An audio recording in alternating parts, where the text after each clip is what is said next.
네, 이어서 계획성과 치밀성 한번 살펴보도록 하겠습니다. 자, 계획성과 치밀성은 어떻습니까? 경제심리 측면에서 봤었을 때 위험관리 능력이라고 합니다. 뭐라고요? 위험관리 능력. 자, 왜 위험관리 능력이냐? 쉽게 얘기해서 얼마나 내가 이 목표 관리를 잘 하느냐, 우리의 정신이 위험에 어느 정도 민감한지, 그리고 위험에 대비 항상 깨어있는지를 알려주는 척도가 된다라고 하는 것이죠. 평소에 내가 얼마나 삶을 밀도 있게 사느냐, 그런 부분이거든요. 자, 플러스 요인과 마이너스 요인을 보면은 우리가 알 수 있습니다. 플러스 요인, 챙겨야 할 사는 기념일 잘 챙기고, 청구서의 납부일을 잘 지키고, 약속을 하면 신중히 잘 약속을 지키는 것이고, 한도 초과나 잔액 부족 등의 황당한 일을 겪은 적이 없고, 정리를 요하거나 꼼꼼한 일을 싫어하지 않는다라는 것이고, 정리정돈을 잘한다는 말 등등등, 이런 것들이 결국에는 이 돈과 관련이 무조건 될 수밖에 없다라는 것이죠. 되게 뭐 허술하게 뭐 숫자도 막 놓치고, 예를 들어서 영수증이 이런 것도 잘 못 챙기고,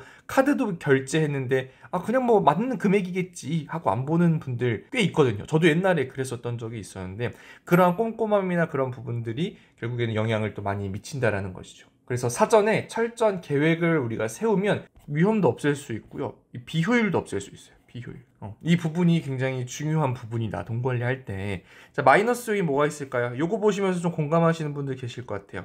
외출 시 물건을 챙기지 않아 다시 돌아오는 경우가 종종 있고, 남들이 나를 빈틈없고 철저한 사람이라고 하지 않는다. 쟤는 좀 허당이야. 뭐 이런 분들도 계실 거고, 모든 일에 성급하고 치밀한 계획도 세우지 않는다라는 거고, 꼭 치밀하다는 게 엄청 꼼꼼하다라기보다 어느 정도 뭐랄까요, 이거 다음에 이거 뭔가 놓치지 않는 그런 부분들을 얘기하는 거, 가계부를 쓰지 않는 것도, 거스름이나 잔돈을 챙기지 않는 것들, 아까 말한 영수증 보관하지 않는 거, 청구서나 요금 내역을 꼼꼼하게 보지 않는 거, 사실 이거는 점점 우리가 현금이 아니라 신용카드를 쓰면서 많이 나타나는 모습들이에요. 그래서 카드 대신 현금을 많이 써야 된다. 그리고 옛날 우리 부모님 세대들이 더 돈 관리를 잘 하셨던 것들이 결국에는 그런 것들하고 다 연관이 되어 있다 라고 조금 말씀을 드릴 수 있을 것 같아요. 그래서 계획성과 치밀성에 대한 부분들도 우리가 돈 관리에 대한 지표가 될 수 있다라는 것이고요. 자, 위험 노출도, 사실 위험 노출도는 너무나도 우리가 명확하게 와닿는 부분이지 않을까 생각이 드는데, 자, 위험 노출도는 딱 느낌이 어떻습니까? 얼마나 내가 위험에 많이 노출이 되어 있냐라는 것인데, 돈과 관련한 위험들도 사실 많다라는 것이죠. 보시면 돈의 위험에 대해 노출 수준이 낮은 편이다, 높은 편이다, 이렇게 나옵니다. 사람마다. 그래서 플러스 요인을 살펴보면 주위에서 일어나는 사건 사고에 둔감하다, 사람을 잘 믿는다, 자신의 미래가 풍요로울 것이라고 낙관하고 있다, 이런 것들은 안 좋은 부분들인 거죠. 그러니까 위험 노출도 같은 경우는 플러스 요인이 많으면 많을수록 안 좋은 거예요. 거꾸로 되어 있습니다. 다른 요소들은 좋은 게 많이 나와야지 좋은 건데, 위험 노출도 같은 경우는 부정적인 부분이지 않습니까? 그래서 플러스 요인이 많이 나오면 더 안 좋은 것이다 라고 생각해 주시면 되고, 마이너스 요인이 더 나와야 되는 거예요. 보증을 서주는 것만이 의리요 도리라고 생각하지 않는다. 그래서 많이 힘들어 하시는 분들이 많죠.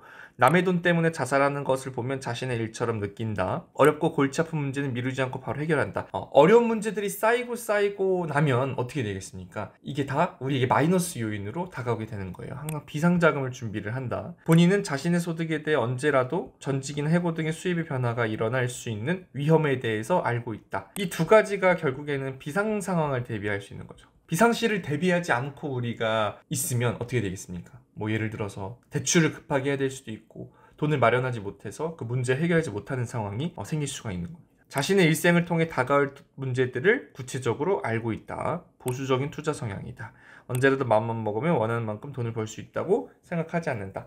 마음만 먹으면 돈을 벌 수 있을 것 같아 라고 하면 평소에 어떻겠습니까? 좀 게으른 모습을 보일 수밖에 없겠죠. 그리고 자신의 소득이 앞으로도 계속 증가할 것이라고 생각하지 않는다. 그래서 보수적으로 생각함으로써 미래를 준비를 하려고 하는 모습들 보이는 겁니다. 그래서 위험 노출도에 대한 부분도 우리가 잘 인지하고 있어야 돼. 내가 과연 얼마나 위험에 민감하냐, 둔감하냐. 위에 있는 계획성, 치밀성과도 연관이 될 수가 있겠죠. 그래서 위험 노출도를 정리를 하면 경제적인 삶을 긍정적으로 혹은 비관적으로 보는지에 따라서 사실은 달라지는 거예요. 이따 바로 뒤에서 나올 건데요.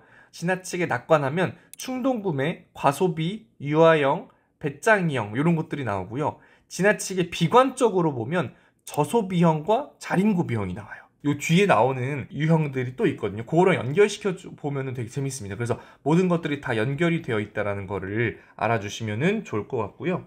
자, 마지막으로 이제 사행일치를 보면 이분 같은 경우는 어떻게 됩니까? 마이너스 요인이 엄청 많이 나와 있죠. 자신과 가정의 꿈과 재무 목표에 대한 실질적인 준비가 전혀 되지 않고 있다. 제가 방금 말씀드렸죠. 나의 꿈, 가정의 꿈, 직업의 꿈, 돈의 꿈, 가족 공유 등을 얼마나 잘 실천하고 있느냐라는 거예요. 그러니까 플러스 요인으로 보면 비상자금을 적절하게 준비하고 있다는 플러스 요인. 아까 위에서도 봤다시피 미래를 낙관하지 않고 준비를 하고 있는 모습은 좋아요. 근데 나머지를 볼까요? 자신의 결혼자금 전혀 준비하지 않고 있고, 전문가로부터 점검을 받지 않고 있고, 자신의 위험 대비가 안 돼 있고, 저축보다는 하고 싶은 것에 먼저 돈을 쓰고, 입출금 대장 기록하지 않고, 꿈과 목표가 문서화되지 않고, 점검을 받지 않고, 예산 관리가 안 돼 있고, 계획이 안 돼 있고, 목표 관리, 예산. 지금 계속 반복되는 게 뭐예요?